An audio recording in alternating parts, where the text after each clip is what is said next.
Walidia. Hey, salut mes petits inflationaux stressés, 15 de France au fil, puis les ont infestés, ça va? Ouais, j'ai une chronique par mois, faut qu'elle tombe cette semaine. Hein, on est pas mal.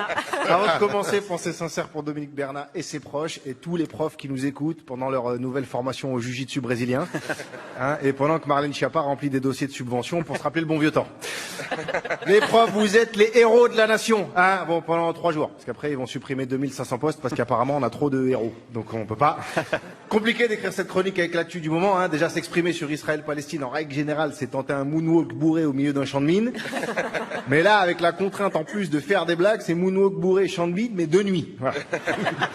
Est-ce que l'humour a sa place avec tout ce qui se passe en ce moment, hein? Parce que là, les seuls qui se tapent des barres sur le conflit, c'est les marchands d'armes. Hein? Ils vendent la mort, mais devant leur chiffre d'affaires, ils sont morts de rire. Hein? Même Bernard Arnault, il commence à se demander pourquoi il s'emmerde avec des sacs et des parfums.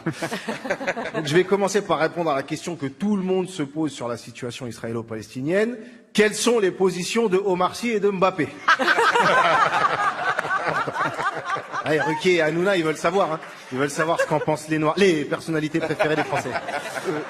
Comment, devant tant d'horreur, tu consacres ton émission à qu'en pensent Lupin et Kiki de Bondy, hein? Qui est-ce qui se dit, c'est Kylian, il fait quand même des beaux appels en profondeur. Je veux son avis sur une crise géopolitique qui a démarré 50 ans avant sa naissance. C'est important. Omar et Kylian, dès quand ils s'expriment, on leur gueule dessus. Quand ils s'expriment pas, on leur gueule dessus. En fait, ce que vous voulez, c'est pas leur avis, c'est juste leur gueuler dessus, faut le dire. Est-ce qu'on doit s'exprimer sur tous les conflits? Israël, Palestine, Ukraine, Russie, Arménie, Azerbaïdjan, Yémen, Arabie Saoudite. Tout ça, c'est des guerres, c'est pas des matchs de poule. Là-dessus aussi, on doit prendre position, même sur les guerres qui sont dans des pays où on sait pas où c'est. Tu vois, faut quand même. Après, on peut avoir, à mon avis. Tu sais, par exemple, les membres du Hamas qui ont massacré des civils israéliens dans leur sommeil avec des Allahu Akbar plein la bouche. Déjà, le jour de leur rencontre avec Dieu, j'espère qu'ils auront des bons arguments, hein, parce qu'il va te demander où t'as lu ça et qu'il fallait faire ça et en criant son nom en plus. Hein, t'as confondu être un guerrier de la liberté avec être une grosse merde sortie du cul d'un lâche. Voilà, s'il y en a qui voulaient ma position sur les tueurs de ce week-end, elle est pas politique, mais vous l'avez. Après, faut être hypocrite pour pas mentionner le contexte. Hein, vous savez, le fameux contexte. Ouais. On cherche à chaque fois que quelqu'un se fait exploser par un policier, par exemple.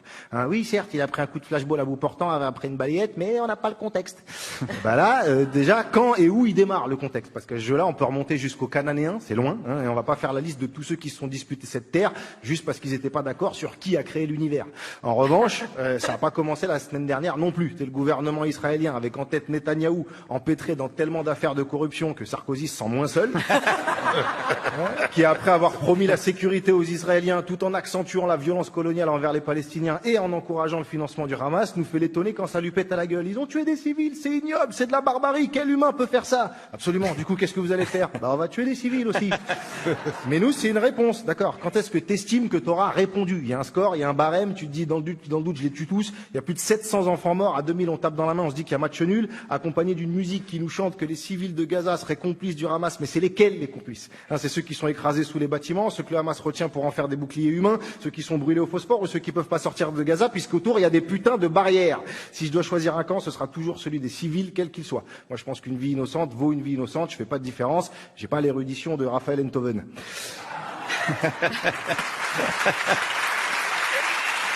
Tout ça avec le soutien inconditionnel de l'État français. Bon, rien d'étonnant, hein, c'est pas l'ancien colonisateur qui va donner des leçons aux nouveaux, hein, c'est pas Bertrand Cantat qui va faire la morale à Stéphane Plaza. Accompagnez-moi dans cette fin de carrière.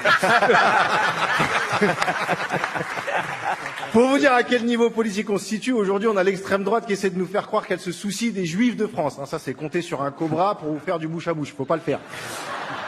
C'est juste qu'il y en a qui détestent les Arabes tellement fort qu'ils sont obligés de faire une pause dans leur antisémitisme. Hein. C'est pas de la compassion ni de la solidarité, c'est de la gestion de priorité, ça n'a rien à voir.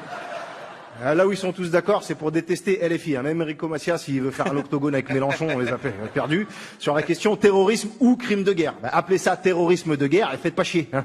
On n'arrivera pas à se mettre d'accord sur un mot. Comment vous voulez qu'on les incite à être d'accord sur la paix? On est là à discuter sémantique. Le seul mot sur lequel on est d'accord, c'est mort. Hein, ça, il y en a à l'appel, des deux côtés, du bébé jusqu'à la grand-mère. Aucun débat ne les ramènera jamais à la vie. Parce qu'à force de se demander qui a commencé, malheureusement, on se demande jamais qui va arrêter. Walidia. Merci, cher Wali. On a senti que ça vous avait manqué.